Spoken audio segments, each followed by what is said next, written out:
everybody, so I apologize if it's a little bit dark. We're in my kitchen and it's almost 4 o'clock and I'm cooking dinner, and today's video is going to be a recipe video, which is something that has been requested a lot because I've been doing the meals of the weeks video and you guys just love those videos and you always leave me requests of what recipes you want to see the most. And this particular recipe that I'm going to show you today has gotten the most requests. It is the roasted green chili pepper stew, and it's a really good recipe for this time of year as well because it's kind of spicy, it's warming, and it's something that cooks over the oven all day, so it makes the house nice and warm. It's also a great vegetarian recipe. I feel like meat lovers will love this. I've also been receiving like loads of feedback of people like saying that they have been thinking about turning vegetarian, or they just want to start, you know, adding more vegetarian options to their diet. So I feel like this one will be a really great recipe for vegetarians and meat lovers alike. So alright, I'm gonna go ahead and get started and show you guys the ingredients. Alright everybody, so here's what you're gonna need. You are going to need some good quality extra virgin olive oil. This is optional, but I really like to add fresh cilantro. I know this can be kind of hard to find this time of year, so if you can't find fresh, just use some dried coriander. Next is another optional ingredient, and that is smoked mozzarella cheese. I think this goes really good on top since it's kind of a smoky stew, but if you're a vegan or something, obviously you don't have to add cheese, and if you don't have smoked mozzarella, you could use whatever you want. You're gonna need 2 onions. It doesn't matter what kind you use. Some chipotle seasoning. This is also optional, but I think it really adds a nice smokiness to it because this is dried, smoked, ground jalapenos. Next, you're going to need some garlic powder or some fresh garlic. I only had garlic powder for today. You're going to need 4 red chilies. You're going to need 4 green chilies, and these are very spicy. And then you're going to need 2 cans of chopped tomatoes, and then you're gonna need about a pound of cubed potatoes.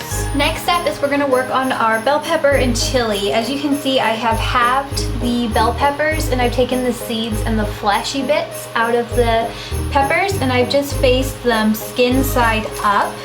And the bell peppers I've actually just left whole and complete. And this is going to be the roasting process that I'm going to be showing you guys. You guys can get roasted bell peppers at the grocery store or at the farmer's market on your own, I'm sure. But I think doing it at home is pretty easy. It's a pretty simple process. So I'm going to go ahead and show you how to do it. Alright, so there are all kinds of methods in which you can roast your bell peppers. If you have a gas stove, there is a method you can do with that, but I don't. I have an electric, so I'm going to be using my oven, and I have them all here on a baking sheet, as you can see. So now what I'm going to do is I'm going to set my broiler on and turn it way, way up, and you're going to stick the bell peppers on the very, very top. So I'm going to do that right now.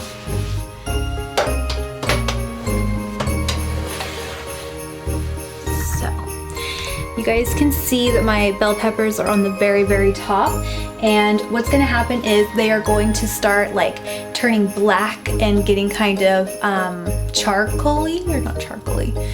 I know there's probably a better word for that, but you're just black on the top and it's going to get kind of a smoky flavor. So while they're doing that, just kind of let them do that. They're supposed to get really, really black. I'll show you what the outcome should be.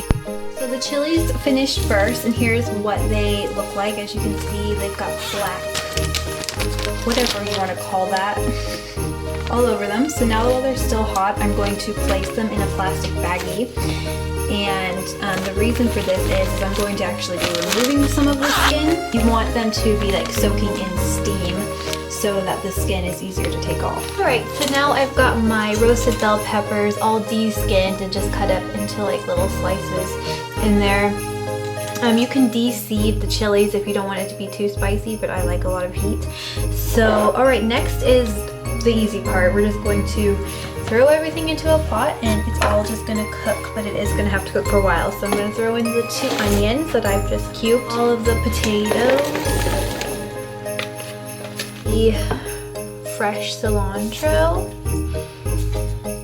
I'm going to add in some water now. You could use vegetable stock, but I find that this has a lot of flavor already. So I'm going to add my water in. Alright, so that was about 8 cups of water. And now we're going to add in the canned diced tomatoes.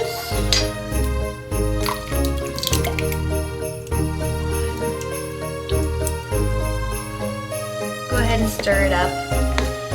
Now I'm I'm gonna add my spices. I'm gonna add about, I don't know, a teaspoon of chipotle seasoning. I'm gonna add about a tablespoon of the garlic powder.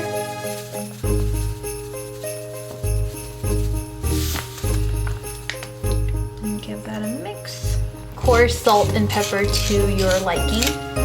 So I've just moved it over to the stove, and I almost forgot to add olive oil. It's really important to add at least 2 tablespoons of olive oil, just because, you know, fat and stuff really helps bring out the flavor and everything. And since there's no meat in this, you're gonna need some kind of fat, in my opinion. You don't have to. You could also use butter, but I'm using olive oil for today.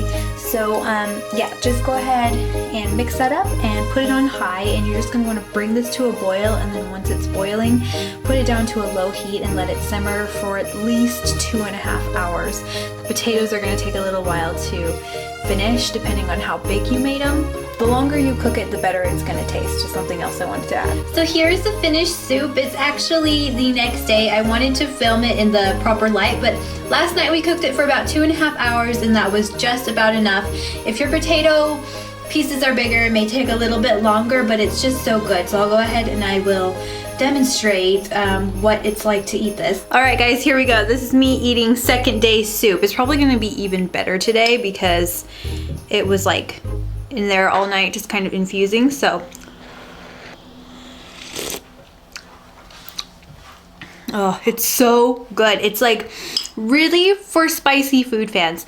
However, if you're not a spicy food fan, instead of adding the chilies, what you could do is just roast the bell peppers, just add a few more red bell peppers or even some green bell pepper. But it's so good. It's so smoky. You don't need to add vegetable broth to it because you really just want all of the flavors that we use to infuse it. You don't want anything else. Sorry, Olivia's hungry for lunch too. But guys, it's so good. I would highly recommend it, and I hope you guys enjoy.